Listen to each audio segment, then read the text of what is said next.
जय मसीह की। प्रभु आपको बड़ी आशीष दे। हर बार हमने आपकी संगति में आशीष पाई है, क्योंकि जिस दिलचस्पी के साथ में आप प्रभु के वचन को ग्रहण कर रहे हो, उससे मुझे भी व्यक्तिगत रूप से आशीष मिलती है। पिछले बार हमने आपको भूख के बारे में बताया था, धार्मिकता की भूख। और आज हम बात करने जा रहे हैं आपसे धार्मिकता की प्यास के बारे में। विचार आता है भूख और प्यास दोनों का मतलब तकरीबन एक ही है, मतलब तो चाहत से है। जी हां, आप ठीक समझ रहे हैं और हमने भी ऐसे ही समझा। लेकिन जितना भी किसी के बारे में आप ज्यादा जानोगे, उतना आपको अधिक मालूम होगा। जब मैंने इस बात पर अध्ययन किया तो प्रभु ने मुझे कुछ विशेष बातें बताई जो मैं आपको बताना मांगता हूं। याद रहे, हम अध्ययन कर रहे हैं मत्ती 5 अध्याय उसका 6 पद। धन्य हैं वे जो धार्मिकता के भूखे और प्यासे हैं, क्योंकि वे तृप्त किए जाएंगे। धार्मिकता की भूख हम देख चुके हैं और आज प्यास के बारे में बात करेंगे।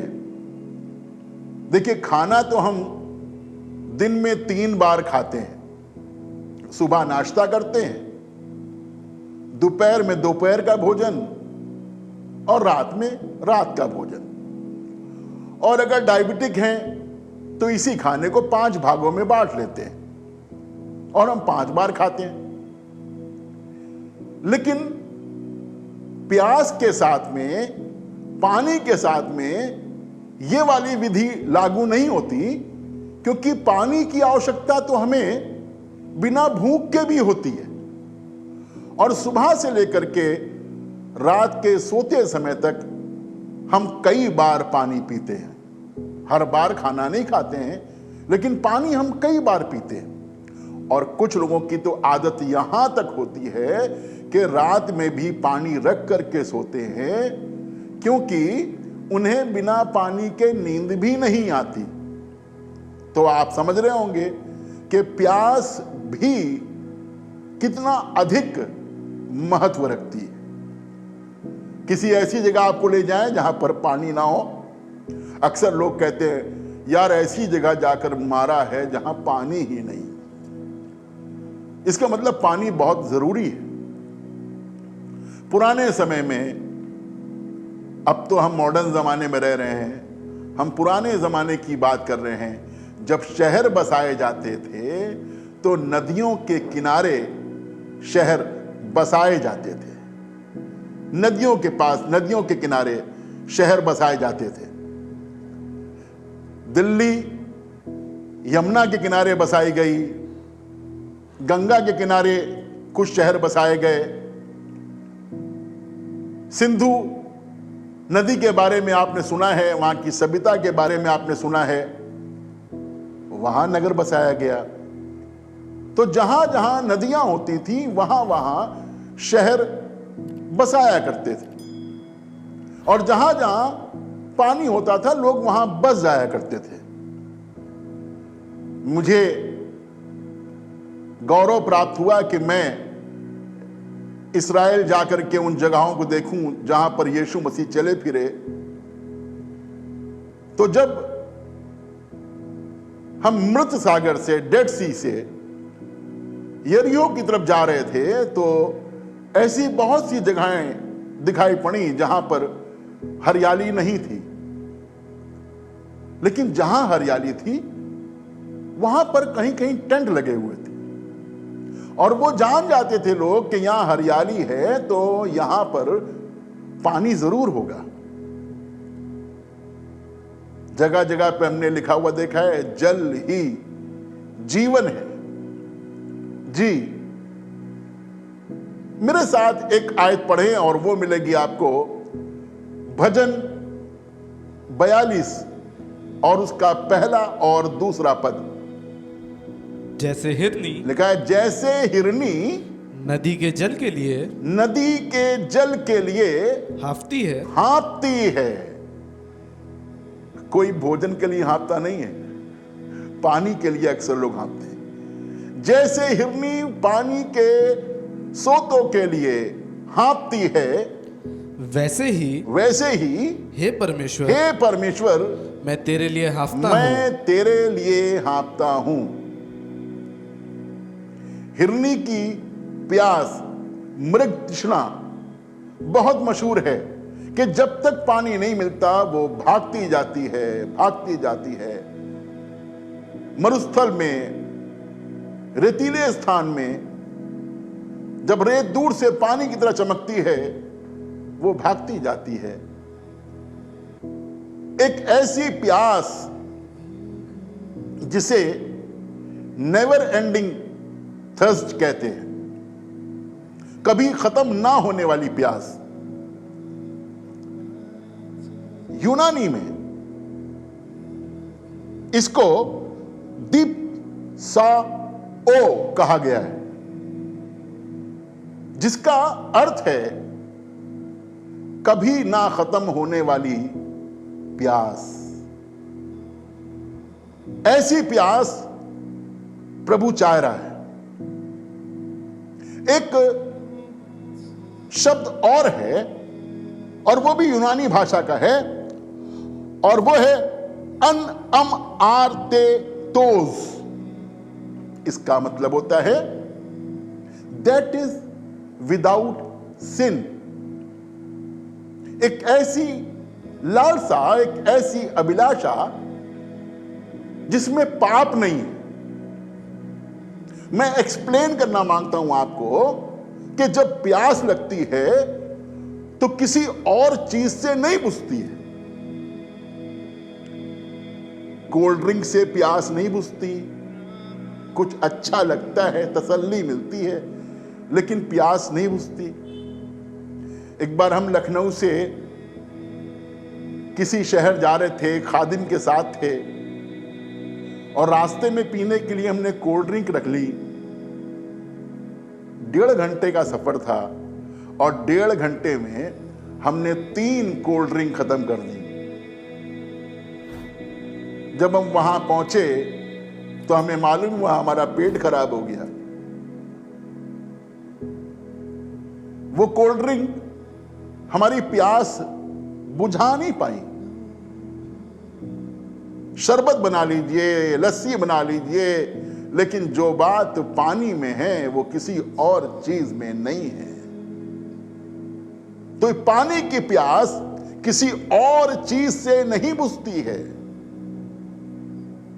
कोई मिलावट नहीं चाहिए, कुछ नहीं चाहिए।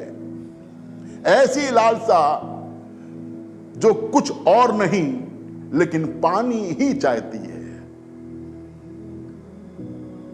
देखिए, अगर उत्पत्ति की पुस्तक में जाएं तो पानी कितना इंपॉर्टेंट रहा है। चरवाहे लोग पानी के लिए झगड़ा किया करते थे। इब्राहिम और लूत के चरवाहों के बीच में झगड़ा होता था पानी को लेकर के। तो नतीजा निकाला गया कि भाई इब्राहिम अलग चले जाएं और लूत अलग चले जाएं। इसहाक ने गरार में जब वो सफर में था और टिकना चाहा, तो उसने अपने पिता इब्राहिम के कुओं को खुदवाया जो दुश्मन ने बंद कर दिए थे। तो उसने वो कुएं खुदवाए, क्योंकि बगैर पानी के रहना जो था वो ठीक नहीं था। और वहां भी हम पढ़ते हैं कि पानी के लिए झगड़ा हुआ। एक और बात मैं आपको बताऊं, आपने सुना होगा, पढ़ा भी होगा मूसा के बारे में, कि मूसा परमेश्वर का वो नबी था, इस्राएलियों का वो पेशवा था जो प्रभु से बातों को सुन करके इस्राएलियों को बताया करता था और इस्राएलियों की आवाज को प्रभु तक पहुंचाया करता था। बहुत चमत्कार दिखाए उसने। 10 आज्ञाएं प्रभु ने उसी के द्वारा मुझे और आपको सौंपी। इस्राएल की संतान उसी को सौंपे गए कानून के अनुसार चलती थी। मारा एक जगह में पहुंचे जहां पानी कड़वा था, लोग पी ना सके, कुड़कुड़ाए, बड़बड़ाए, कहने लगे हम क्या पिए, पानी कड़वा है, पानी अच्छा नहीं है। परमेश्वर ने लोगों को चट्टान में से पानी पिलाया। लोग फिर भी पानी के लिए कुड़कुड़ाते थे, इतना कुड़कुड़ाए कि मूसा को गुस्सा आ गया। परमेश्वर ने कहा जाकर चट्टान से बात करना। मूसा ने जाकर के चट्टान पर लाठियां मारी, चट्टान से पानी तो निकला, लोगों ने पिया, लेकिन परमेश्वर नाराज हो गए। जिस प्रतिज्ञा के हुए देश में मूसा को जाना था, वहां मूसा इस पानी के झगड़े के कारण नहीं जा पाया। विलाप गीत 5 अध्याय उसका 4 पद पढ़े, जहां पर इस प्रकार से लिखा हुआ है, हम मोल लेकर पानी पीते हैं, हम मोल लेकर के पानी पीते हैं। मैं बताऊं, हमने कभी सुना नहीं था और कभी ऐसा सोचा नहीं था कि कभी हमको पानी भी खरीद करके पीना पड़ेगा। और आजकल तो आप सब जानते हैं, पानी खरीद करके पीते हैं। कभी आपने सोचा था कि पानी मोल लेकर के पीना पड़ेगा? कभी नहीं सोचा।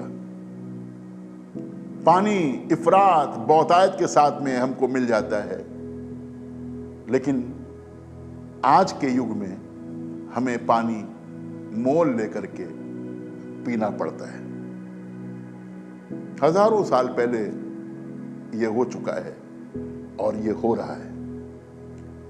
लेकिन जब प्यास के बारे में बात की जा रही है, तो क्या इसी पानी के बारे में बात की जा रही है? जैसे मैंने आपको धार्मिकता की भूख के बारे में बताया, वैसे ही इस प्यास के बारे में भी हम जाने। यूहन्ना रचित सुसमाचार उसका 4 अध्याय और उसका 14 पद, जहां इस प्रकार से बताया गया है, परंतु जो कोई, प्रभु यीशु मसीह कह रहे हैं, परंतु जो कोई उस जल में से पिएगा, उस जल में से पिएगा जो मैं उसे दूंगा, जो मैं उसे दूंगा। कुएं की जगत पे यीशु मसीह बैठे हैं, सामरी स्त्री से बात कर रहे हैं। स्त्री जल भरने के लिए आई है, यीशु मसीह उससे पानी मांगते हैं। ये स्त्री यीशु मसीह से तर्क वितर्क करती है, पानी पीने के लिए नहीं देती। तो यीशु मसीह ने कहा, मेरे पास वो जल है जिसे जो पिएगा पी करके कभी प्यासा नहीं होगा। स्त्री कहने लगी, क्या तू हमारे पिता याकूब से बड़ा है, हमारे पुरखे याकूब से बड़ा है? तेरे पास वो जल कहां से आया? तो यीशु मसीह ने कहा, पढ़ें, जो मैं उसे दूंगा, लिखा है, जो जल मैं उसे दूंगा वो फिर अनंत काल तक प्यासा ना होगा। अनंत काल तक प्यासा ना होगा। जो जल मैं उसे दूंगा वो अनंत काल तक फिर प्यासा ना होगा। आगे सुनिए, वरन जो जल मैं उसे दूंगा, वरन जो जल मैं उसे दूंगा वो उसमें एक सोता बन जाएगा, वो उसमें सोता बन जाएगा, जो अनंत जीवन के लिए, जो अनंत जीवन के लिए उमड़ता रहेगा। एक ऐसा जल जो सोता बन जाता है, ये जल देने वाला और कोई नहीं, ये जल देने वाला यीशु मसीह है। अनंत जीवन के लिए ये सोते में से जल उमड़ता रहेगा। इसी से मिलता जुलता एक और घटनाक्रम है और वो आपको मिलेगा यूहन्ना 7 अध्याय में। पर्व के अंतिम दिन, लिखा है, पर्व के अंतिम दिन, जो मुख्य दिन है, जो मुख्य दिन है, यीशु खड़ा हुआ यीशु खड़ा हुआ और पुकार कर और कहा, पुकार कर कहा, यदि कोई प्यासा हो यदि कोई प्यासा हो तो मेरे पास तो आए मेरे पास आए और पिए। और पिए। जो मुझ पर विश्वास करेगा, जो मुझ पर विश्वास करेगा, जैसा पवित्र शास्त्र में आया जैसा है, पवित्र शास्त्र में आया है, उसके हृदय में से उसके हृदय में से जीवन के जल की नदियां जीवन के जल की नदियां बह निकलेंगी। बह निकलेंगी। यहां भी यीशु मसीह वही बात बता रहा है कि उसके हृदय में से जीवन की जल की नदियां बह निकलेंगी। लेकिन यहां पर यीशु मसीह उसका अर्थ बता रहा है। अब सुनिए वो अर्थ क्या बता रहा है। उसने ये वचन पवित्र आत्मा के विषय में कहा, उसने ये वचन पवित्र आत्मा के विषय में कहा, जिसे उस पर विश्वास करने वाले पाने पर थे, क्योंकि आत्मा अब तक ना उतरा था। तो आप समझ गए होंगे यीशु मसीह पानी की बात नहीं कर रहा है, यीशु मसीह पवित्र आत्मा की बात कर रहा है। भूख परमेश्वर के लिए, भूख जीवन की रोटी यीशु मसीह के लिए, भूख उसकी इच्छा को पूरा करने के लिए, भूख उसके काम को पूरा करने के लिए। लेकिन इसके लिए हमें ताकत की जरूरत पड़ती है, हमें सेहत की जरूरत पड़ती है, और इसके लिए हमको चाहिए पवित्र आत्मा जो प्रभु मुझे और आपको देता है। उस आत्मा के विषय में जो उस पर विश्वास करने वाले पाने पर थे, उसने ये बात कही थी।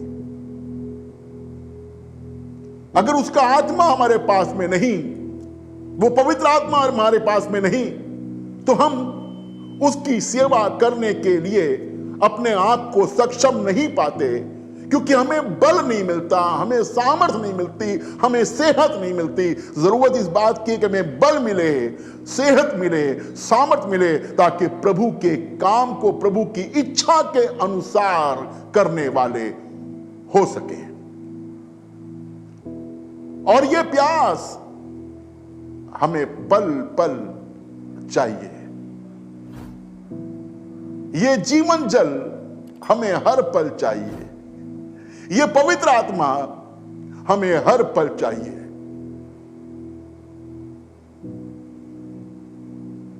ये पवित्र आत्मा निरंतर हमारे साथ बना रहे, इस आत्मा की सुने।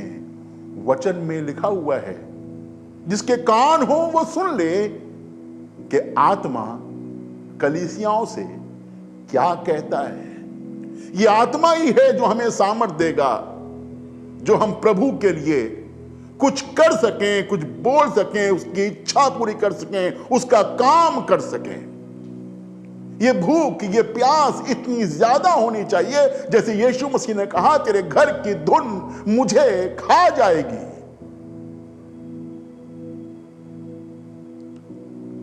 पवित्र आत्मा के द्वारा हम आग की तरह काम करते हैं।